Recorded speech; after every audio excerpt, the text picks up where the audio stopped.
നമസ്കാരം, ഞാൻ ശാലിനി. പ്രധാന വാർത്തകൾ. സഹകരണ അംഗ സമാശ്വാസ തുക വിതരണം ചെയ്തു. കോട്ടയം താലൂക്ക് തല സഹായ വിതരണം കോട്ടയത്ത്. സംസ്ഥാനത്താകെ വിതരണം ചെയ്തത് 103 കോടിയിലധികം രൂപ. അനുഗ്രഹം ചൊരിഞ്ഞ് പാമ്പാടി ചെറുവള്ളിക്കാവിലമ്മ. കുംഭകുട ഘോഷയാത്ര ഭക്തിസാന്ദ്രം. കുംഭചൂട് വകവയ്ക്കാതെ ആയിരങ്ങൾ.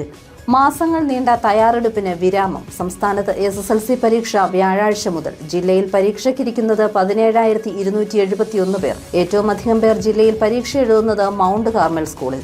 പശ്ചിമേഷ്യൻ യുദ്ധം. കോട്ടയത്ത് കോൺഗ്രസ് ജില്ലാ കമ്മിറ്റിയുടെ പ്രതിഷേധം. വാർത്തകൾ വിശദമായി. സഹകരണ അംഗ സമാശ്വാസ പദ്ധതി കോട്ടയം താലൂക്ക് തല സഹായധന വിതരണം നടന്നു. സഹകരണ വകുപ്പ് മന്ത്രി VN വാസവൻ ഉദ്ഘാടനം ചെയ്തു. സഹകരണ അംഗ സമാശ്വാസ പദ്ധതി 8ാം ഘട്ടത്തിന്റെ കോട്ടയം താലൂക്ക് തല സഹായധന വിതരണം സഹകരണ വകുപ്പ് മന്ത്രി VN വാസവൻ നിർവഹിച്ചു. സഹകരണ മേഖലയുമായി ബന്ധപ്പെട്ട് പ്രവർത്തിക്കുന്ന മുഴുവൻ പേർക്കും സമാശ്വാസം പകരുന്ന സമീപനമാണ് സർക്കാരിന്റേതെന്ന് മന്ത്രി VN വാസവൻ പറഞ്ഞു. പദ്ധതിയിൽ സംസ്ഥാനത്ത് ഇതുവരെ 49,060 പേർക്കായി 103.62 കോടി രൂപ വിതരണം ചെയ്തു. സഹകരണ മേഖലയ്ക്ക് മാത്രം കഴിയുന്ന കാര്യമാണിതെന്നും മന്ത്രി പറഞ്ഞു. ഒരാൾ മരണമടഞ്ഞാൽ 3 ലക്ഷം രൂപ നമ്മൾ അവർക്ക് കൊടുക്കുന്നുണ്ട്. ഇങ്ങനെയൊരു സൗകര്യം മറ്റൊരു ബാങ്കിങ് മേഖലയിലുമില്ല, സഹകരണ മേഖലയിൽ മാത്രമുള്ളതാണ്. ഇതുകൂടാതെ സഹകാരികൾ ദീർഘകാലം ഈ മേഖലയിൽ വലിയ രൂപത്തിൽ സേവനമനുഷ്ഠിച്ച് രോഗാതുരരായി മാറിയവർക്ക് ചികിത്സാ സഹായമായി 50,000 രൂപ അവർക്കും ഈ ഘട്ടത്തിൽ നമ്മൾ കൊടുത്തു തുടങ്ങിയിട്ടുണ്ട്. ഇതെല്ലാം സഹകരണ മേഖലയിലെ പ്രവർത്തനങ്ങളിൽ ഏർപ്പെടുന്നവരെയെല്ലാം ചേർത്ത് പിടിച്ച് അവർക്ക് ആശ്വാസവും സഹായവും എത്തിക്കുന്ന ഒട്ടനവധി പദ്ധതികളാണ് നമ്മൾ സഹകരണ മേഖലയിൽ നടപ്പാക്കി മുന്നോട്ട് പോകുന്നത്. ഇപ്പോൾ ഏതായിരുന്നാലും നമ്മുടെ കോട്ടയം ജില്ലയിൽ ഇത്തവണ 409 ഗുണഭോക്താക്കൾക്കായി 78 സംഘങ്ങളിൽ ഇപ്പോൾ പണം വിതരണം ചെയ്യുകയാണ്. ചടങ്ങിൽ സർക്കിൾ സഹകരണ യൂണിയൻ ചെയർമാൻ KM രാധാകൃഷ്ണൻ അധ്യക്ഷത വഹിച്ചു. സംസ്ഥാന സഹകരണ ബാങ്ക് ഡയറക്ടർ ബോർഡ് അംഗം advocate Jose Tom, deputy registrar KP Unnikrishnan Nair, ജില്ലാ സഹകരണ ആശുപത്രി vice president KN Venugopal, Kottayam സഹകരണ urban bank director ES Biju തുടങ്ങിയവർ പങ്കെടുത്തു. News bureau, Kottayam. പാമ്പാടി ചെറുവള്ളിക്കാവ് ദേവീക്ഷേത്രത്തിലെ കുംഭപൂര മഹോത്സവത്തിന്റെ ഭാഗമായി നടന്ന കുംഭകുട ഘോഷയാത്ര ഭക്തിസാന്ദ്രമായി. വിവിധ പാട്ടമ്പലങ്ങളിൽ നിന്നുള്ള കുംഭകുട ഘോഷയാത്രകൾ ക്ഷേത്രാങ്കണത്തിൽ സംഗമിച്ച് നിറഞ്ഞാടി. നാടിന്റെ നാനാഭാഗങ്ങളിൽ നിന്നും നൂറുകണക്കിന് ആളുകൾ ഘോഷയാത്ര കാണാൻ ചെറുവള്ളിക്കാവിലെത്തി. ചുട്ടുപൊള്ളുന്ന കുംഭചൂടിനെ വകവയ്ക്കാതെ ആയിരങ്ങൾ പാമ്പാടി ചെറുവള്ളിക്കാവ് ദേവീക്ഷേത്ര സന്നിധിയിലേക്ക് എത്തി. ക്ഷേത്രത്തിലെ കുംഭപൂര മഹോത്സവത്തിന്റെ ഭാഗമായിട്ടായിരുന്നു കുംഭകുട ഘോഷയാത്ര.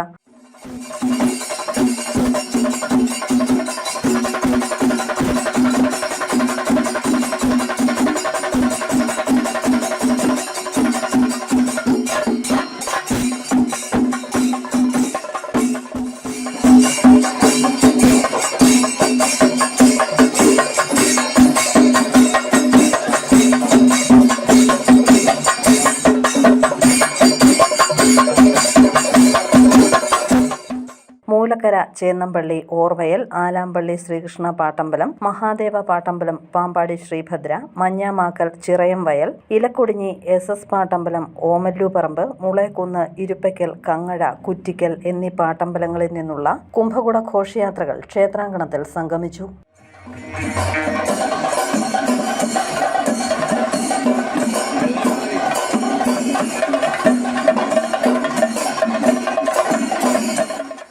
തുടർന്ന് കുംഭകുട ഘോഷയാത്രകൾക്ക് സ്വീകരണവും പിന്നീട് അഭിഷേകവും നടന്നു. നാളെ ക്ഷേത്രത്തിൽ ദേവിക്ക് പള്ളിവേട്ടയും വ്യാഴാഴ്ച തിരുവാറാട്ടും നടക്കും.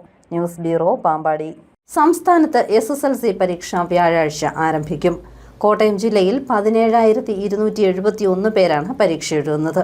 മൗണ്ട് കാർമൽ സ്കൂളിലാണ് ഏറ്റവും അധികം വിദ്യാർത്ഥികൾ പരീക്ഷ എഴുതുന്നത്. മാസങ്ങൾ നീണ്ടുനിന്ന തയ്യാറെടുപ്പുകൾക്ക് വിരാമമിട്ട് SSLC പരീക്ഷ സംസ്ഥാനത്ത് വ്യാഴാഴ്ച ആരംഭിക്കും. 17,271 വിദ്യാർത്ഥികളാണ് ഇത്തവണ കോട്ടയം ജില്ലയിൽ പരീക്ഷ എഴുതുന്നത്. ഇതിൽ 8,752 ആൺകുട്ടികളും 8,519 പെൺകുട്ടികളും ഉൾപ്പെടുന്നു. കോട്ടയം വിദ്യാഭ്യാസ ജില്ലയിലാണ് ഏറ്റവും കൂടുതൽ വിദ്യാർത്ഥികൾ പരീക്ഷ എഴുതുന്നത്. 6,844 പേർ. ഇതിൽ 3,450 ആൺകുട്ടികളും 3,394 പെൺകുട്ടികളും ഉൾപ്പെടുന്നു. ഏറ്റവും കൂടുതൽ വിദ്യാർത്ഥികൾ പരീക്ഷ എഴുതുന്നത് കോട്ടയം മൗണ്ട് കാർമൽ ഗേൾസ് ഹൈസ്കൂളിലാണ്. 331 പേരാണ് ഇവിടെ പരീക്ഷ എഴുതുന്നത്.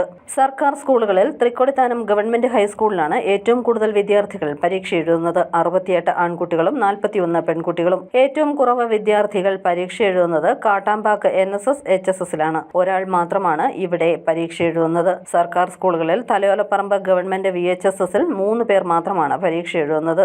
പരീക്ഷാ പേടി അകറ്റാനും വേനലിൽ കുട്ടികളുടെ ആരോഗ്യം സംരക്ഷിച്ച് സുഗമമായ നടത്തിപ്പിനും ശക്തമായ മുന്നൊരുക്കമാണ് വിദ്യാഭ്യാസ വകുപ്പ് നടത്തിയത്. പരീക്ഷ ഈ മാസം 30-ന് സമാപിക്കും. കഴിഞ്ഞ തവണ 99.81% വിജയം നേടി സംസ്ഥാനത്ത് രണ്ടാമതായിരുന്നു കോട്ടയം ജില്ല. News bureau, Kottayam. പശ്ചിമേഷ്യൻ യുദ്ധത്തിനെതിരെ കോൺഗ്രസ് ജില്ലാ കമ്മിറ്റിയുടെ നേതൃത്വത്തിൽ കോട്ടയത്ത് പ്രതിഷേധ സംഗമം നടത്തി. തിരുവഞ്ചൂർ രാധാകൃഷ്ണൻ MLA ഉദ്ഘാടനം ചെയ്തു. അമേരിക്കയും ഇസ്രയേലും ഇറാനിൽ നടത്തുന്ന യുദ്ധത്തിനെതിരെ കോട്ടയത്ത് കോൺഗ്രസ് ജില്ലാ കമ്മിറ്റിയുടെ നേതൃത്വത്തിൽ പ്രതിഷേധ സംഗമം സംഘടിപ്പിച്ചു. തിരുവഞ്ചൂർ രാധാകൃഷ്ണൻ MLA പ്രതിഷേധ സംഗമം ഉദ്ഘാടനം ചെയ്തു. നമ്മുടെ കേരളത്തിലെ കുടുംബങ്ങളിലെല്ലാം സത്യം പറഞ്ഞാൽ വളരെ വേദനയോടുകൂടി ദുഃഖം കടിച്ചമർത്തിരിക്കുകയാണ്. കുട്ടികൾക്ക് എന്ത് സംഭവിച്ചു എന്നുള്ളതാണ് വീടുകളിലെ പ്രധാനപ്പെട്ട ചർച്ചാ വിഷയം. ഏതെങ്കിലും ഒരു ഫോൺ വന്നാൽ അതൊരാശ്വാസമായി എന്നൊരു മട്ടാണ്. ഇങ്ങനെയൊരു സാഹചര്യത്തിൽ എത്ര കാലം നമുക്ക് മുന്നോട്ട് പോകാൻ പറ്റും? അതുകൊണ്ട് ഇന്ത്യ ഗവൺമെന്റ് ഇടപെടണം. ഇടപെട്ട് ഈ പ്രശ്നത്തിന് പരിഹാരമുണ്ടാക്കാൻ കഴിയണം.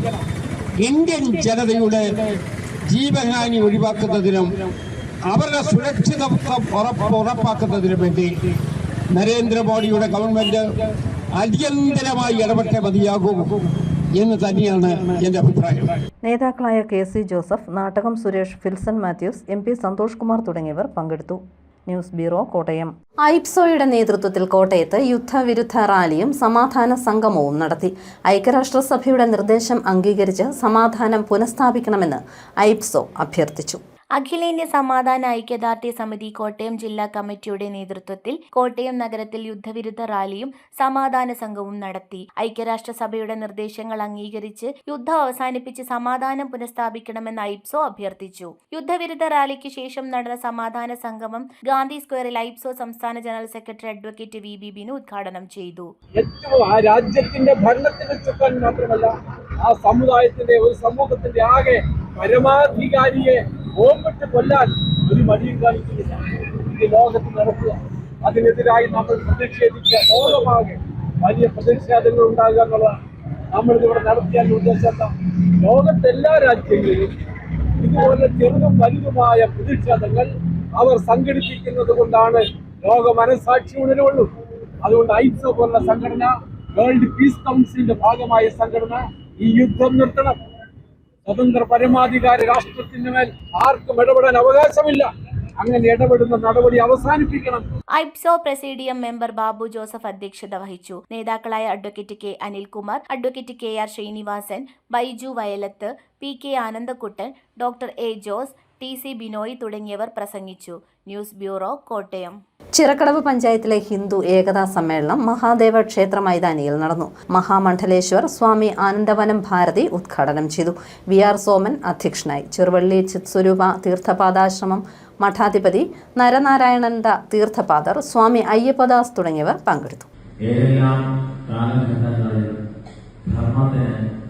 ഏതെല്ലാം തരത്തിലുള്ള ക്ഷീണങ്ങൾ അനുഭവപ്പെട്ടിട്ടുണ്ടോ അപ്പോഴെല്ലാം സപൂജ്യരായിട്ടുള്ള അവതാര പുരുഷന്മാർ, മഹാത്മാക്കൾ ഈ ധർമ്മധ്വജം ഈ മണ്ണിൽ ആഴത്തിൽ ഉറപ്പിച്ചു നിർത്തുന്നതിന് വേണ്ടി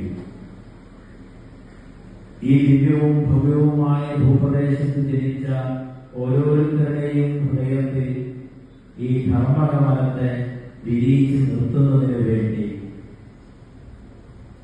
ആ ഭഗവത് ചൈതന്യത്തിന്റെ പ്രകാശവുമായി സൂര്യന്മാരായി ഉദിച്ചുയർന്ന് വിരാജിച്ചിട്ടുണ്ട്. ഫിൽക്കോസ് കുടുംബ സംഗമവും സിഡ്നി മോണ്ടിസോറി സ്കൂളിന് ആദരവും നൽകി. കോട്ടയത്ത് മന്ത്രി VN വാസവൻ സംഗമം ഉദ്ഘാടനം ചെയ്തു. Film and audio visual cultural സൊസൈറ്റിയുടെ കുടുംബ സംഗമവും ലോക റെക്കോർഡ് നേടിയ സിഡ്നി മോണ്ടിസോറി സ്കൂളിനുള്ള ആദരവും കോട്ടയത്ത് സമർപ്പിച്ചു. കോട്ടയം ദർശന സാംസ്കാരിക കേന്ദ്രത്തിൽ നടന്ന പരിപാടി മന്ത്രി VN വാസവൻ ഉദ്ഘാടനം ചെയ്തു. ഒരു കൾച്ചറൽ ഓർഗനൈസേഷൻ രൂപം കൊള്ളുന്നത് തന്നെ സംസ്കാരം നമുക്ക് സമ്പൂർണ്ണമാക്കുന്ന അവസ്ഥയിലേക്ക് എത്തിക്കുക. അത് സമ്പന്നമാക്കുക. ആ സംസ്കാരം മെരുപ്പെടുന്നെങ്കിൽ എങ്ങനെ മെരുപ്പെടുത്തുക? പരസ്പര സ്നേഹവും ബഹുമാനവും സൗഹൃദവും ഊട്ടിയുറപ്പിച്ച് നമ്മൾ അന്യോന്യം ഇടപെട്ടുണ്ടാകുന്ന ഒരു സമ്പർക്കം, ആ സമ്പർക്കം നമുക്ക് സംസ്കാരത്തെ വലിയ രീതിയിൽ മുന്നോട്ട് നയിക്കാൻ സഹായിക്കുന്ന ഘടകങ്ങളാണ്. ഫിൽക്കോസ് പ്രസിഡന്റ് ജോയി തോമസ് അധ്യക്ഷനായി. തിരുവഞ്ചൂർ രാധാകൃഷ്ണൻ MLA, കോട്ടയം നഗരസഭാ chairperson MP Santhosh Kumar, Darshana director father ML Pullikkattil, public library vice president advocate VB Binu, Filcos secretary PK Anandakuttan തുടങ്ങിയവർ പങ്കെടുത്തു. 10 വയസ്സിൽ താഴെയുള്ള കുട്ടികളെ പങ്കെടുപ്പിച്ച് ലഹരി വിരുദ്ധ ബോധവൽക്കരണ പരിപാടി നടത്തിയതിനാണ് സിഡ്നി മോണ്ടിസോറി സ്കൂളിന് ലോക റെക്കോർഡ് ലഭിച്ചത്. News bureau, Kottayam. പാല മൂന്നിലവ് കടവുപുഴ പാലത്തിന്റെ നിർമ്മാണത്തെ ചൊല്ലി പോര് മുറുകുന്നു. പണം അനുവദിച്ചതിന്റെ ക്രെഡിറ്റ് ജോസ് കെ മാണി ഏറ്റെടുക്കാൻ ശ്രമിക്കുന്നതായി മാണി സി കാപ്പൻ MLA പറയുമ്പോൾ ഫണ്ട് ലഭ്യമാക്കാതെ ജനങ്ങളെ കബളിപ്പിക്കുകയാണ് MLA ചെയ്തതെന്ന് LDF ജില്ലാ കൺവീനർ ലോപ്പസ് മാത്യു പറഞ്ഞു. മൂന്നിലവ് കടവുപുഴ പാലത്തിനെ ചൊല്ലി പോരും മുറുകുന്നു. 2021 തകർന്ന കടവുപുഴ പാലത്തിന് കോടതിയലക്ഷം ഫയന്ന പണം അനുവദിച്ചതിന്റെ ക്രെഡിറ്റ് ഏറ്റെടുക്കാൻ ജോസ് കെ മാണി MP നടത്തുന്ന ശ്രമം ബാലിശവും തിരഞ്ഞെടുപ്പ് മുന്നിൽ കണ്ടുകൊണ്ടുള്ള തട്ടിപ്പുമാണെന്ന് മാണി കാപ്പൻ MLA പറയുന്നു. കോടതിയിൽ കേസ് ഫയൽ ചെയ്തു. എന്റെ സഹോദരന്റെ പുത്രൻ ഉണ്ണി S കാപ്പൻ വഴി. അതിനകത്ത് കോടതി ഓർഡർ ഇട്ടിട്ടുണ്ട്. ആ ഓർഡറിന്റെ കോപ്പി ഇവിടെ ഉണ്ട് കേട്ടോ, ആർക്ക് വേണമെങ്കിലും തരാം. 8 അന്ത്യശാസനം കൊടുത്തിരിക്കുന്ന 18/2 മുമ്പ് അഡ്മിനിസ്ട്രേറ്റീവ് സാങ്ഷൻ കൊടുത്തിരിക്കണം എന്നാണ് ഓർഡർ. ആ ഓർഡറിന്റെ കോപ്പി മുഴുവൻ പേർക്കും തരാനുള്ള ഇടിയുമുണ്ട്. അവിടെയാണ് മിനിഞ്ഞാന്ന് ജോസ് കെ മാണിയുടേതായ ഒരു സ്റ്റേറ്റ്മെന്റ് വന്നത്. അദ്ദേഹം കത്ത് കൊടുത്തു, പൈസ ഇല്ലെങ്കിൽ പാലം പണിയാനുള്ള പൈസ സാങ്ഷൻ ചെയ്തു എന്ന് പറയാം. അതിന് പുള്ളിക്ക് 4 കൊല്ലം മുമ്പ് കത്ത് കൊടുത്തു ഈ പൈസ സാങ്ഷൻ ചെയ്യാൻ. പൊതുജനത്തെ ബുദ്ധിമുട്ടിക്കേണ്ടെന്നൊരു ധാരണ ഉണ്ടായിരുന്നെങ്കിൽ, ഈ നാടിന്റെ വികസനം യാഥാർത്ഥ്യമാക്കണമെങ്കിൽ, ഇവിടെ ജയിച്ച ജനപ്രതിനിധിയോട് ഒത്തുചേർന്നുകൊണ്ട് ഈ നാടിന്റെ വികസനത്തിന് വേണ്ടി നിൽക്കണമെങ്കിൽ ഒരു നഷ്ടപ്പെട്ടു പോയ ഒരു പാലം 10-20 കിലോമീറ്റർ ചുറ്റിയാണ് പാവങ്ങള് SC/ST അവിടെ ഭൂരിപക്ഷം അവരാ കടന്നു പോയിക്കൊണ്ടിരുന്നത്. അതിനൊരു പരിഹാരം ഉണ്ടാക്കണമെങ്കിൽ ഉത്തരവാദിത്തമുള്ള ഒരു ജനപ്രതിനിധി ചെയ്യേണ്ടതാണ്. അന്നേ കൊടുക്കേണ്ടത്. ഇപ്പൊ ഈ ലാസ്റ്റ് ഈ ഇലക്ഷൻ എടുക്കാറായപ്പോ ഒരു കാരണവശാലും ഭരണം തിരിച്ചു വരികയായിരുന്നു കേട്ടപ്പം കുറെ ഓർഡറുകൾ ഇറങ്ങുന്നുണ്ട് ഇവിടെ. പാലം തകർന്നത് മുതൽ മന്ത്രിതലത്തിലും ഉദ്യോഗസ്ഥ തലത്തിലും പുനർനിർമ്മാണത്തിനുള്ള ഫണ്ട് ആവശ്യപ്പെട്ടുകൊണ്ട് 20-ലധികം നേരിട്ടുള്ള അഭ്യർത്ഥനകളും കത്തിടപാടുകളും താൻ നടത്തിയിട്ടുണ്ടെന്നും ഫലം കാണാത്തതിനാൽ 1 വർഷത്തെ MLA ഫണ്ട് മുഴുവൻ ഈ കാര്യത്തിനായി നീക്കിവെച്ചിട്ടുണ്ടെങ്കിലും സാങ്കേതിക തടസ്സവാദങ്ങൾ ഉയർത്തി നടപടി വൈകിപ്പിക്കുകയായിരുന്നുവെന്നുമാണ് മാണി കാപ്പൻ MLA പറയുന്നത്. പാലം പുനർനിർമ്മിക്കാൻ മാണി കാപ്പൻ MLA 4.5 കോടി രൂപ അനുവദിച്ചെന്ന് പറഞ്ഞ് സ്വീകരണവും ഏറ്റുവാങ്ങിയ ശേഷം ഫണ്ട് ലഭ്യമാക്കാതെ ജനങ്ങളെ കബളിപ്പിക്കുകയായിരുന്നെന്ന് LDF ജില്ലാ കൺവീനർ പ്രൊഫസർ ലോപ്പസ് മാത്യു പറഞ്ഞു. നമ്മുടെ സ്ഥലം MLA മാണി കാപ്പൻ അദ്ദേഹത്തിൻ്റെ ആസ്തി വികസന ഫണ്ടിൽ 4.5 കോടി രൂപ അനുവദിച്ചതായി പ്രസ്താവന കൊണ്ടുവരികയും അവിടെ ലോക്കലായി ഫ്ലക്സ് വെക്കുകയും അതിനുശേഷം അവിടെ സ്വീകരണം ഏറ്റുവാങ്ങുകയും ചെയ്തു. എൻ്റെ തെളിവൊക്കെ ഞങ്ങളുടെ ഉണ്ട്. അപ്പോൾ സ്വാഭാവികമായിട്ടും ഒരു MLAയുടെ ആസ്തി വികസന ഫണ്ടിൽ നിന്നും കാശ് അനുവദിച്ചാൽ ആ ജോലി നടക്കാതിരിക്കേണ്ട യാതൊരു കാര്യവുമില്ല. പക്ഷേ ഈ ഫ്ലക്സും സ്വീകരണവും എല്ലാം കഴിഞ്ഞ ശേഷം മാസങ്ങളും വർഷങ്ങളും കഴിഞ്ഞിട്ടും അതിനെ സംബന്ധിച്ചൊരു തീരുമാനം ഉള്ളതായിരിക്കില്ല. ജോസ് കെ മാണി MPയും പഞ്ചായത്ത് അധികൃതരും ഇടപെട്ടാണ് പാലം നിർമ്മാണത്തിന് അനുമതി നേടിയെടുത്തതെന്നാണ് ലോപ്പസ് മാത്യു പറയുന്നത്. ന്യൂസ് ബ്യൂറോ, പാല. പ്രധാന വാർത്തകൾ ഒരിക്കൽ കൂടി. സഹകരണ അംഗ സമാശ്വാസ തുക വിതരണം ചെയ്തു. കോട്ടയം താലൂക്ക് തല സഹായ വിതരണം കോട്ടയത്ത്. സംസ്ഥാനത്താകെ വിതരണം ചെയ്തത് 103 കോടിയിലധികം രൂപ. അനുഗ്രഹം ചൊരിഞ്ഞ് പാമ്പാടി ചെറുവള്ളിക്കാവിലമ്മ. കുംഭകുട ഘോഷയാത്ര ഭക്തിസാന്ദ്രം. കുംഭചൂട് വകവയ്ക്കാതെ ആയിരങ്ങൾ. മാസങ്ങൾ നീണ്ട തയ്യാറെടുപ്പിന് വിരാമം. സംസ്ഥാനത്ത് SSLC പരീക്ഷ വ്യാഴാഴ്ച മുതൽ. ജില്ലയിൽ പരീക്ഷയ്ക്കിരിക്കുന്നത് 17,271 പേർ. ഏറ്റവും അധികം പേർ ജില്ലയിൽ പരീക്ഷ എഴുതുന്നത് മൗണ്ട് കാർമൽ സ്കൂളിൽ. പശ്ചിമേഷ്യൻ യുദ്ധം. കോട്ടയത്ത് കോൺഗ്രസ് ജില്ലാ കമ്മിറ്റിയുടെ പ്രതിഷേധം. ഈ ബുള്ളറ്റിൻ പൂർണ്ണമാകുന്നു. നമസ്കാരം.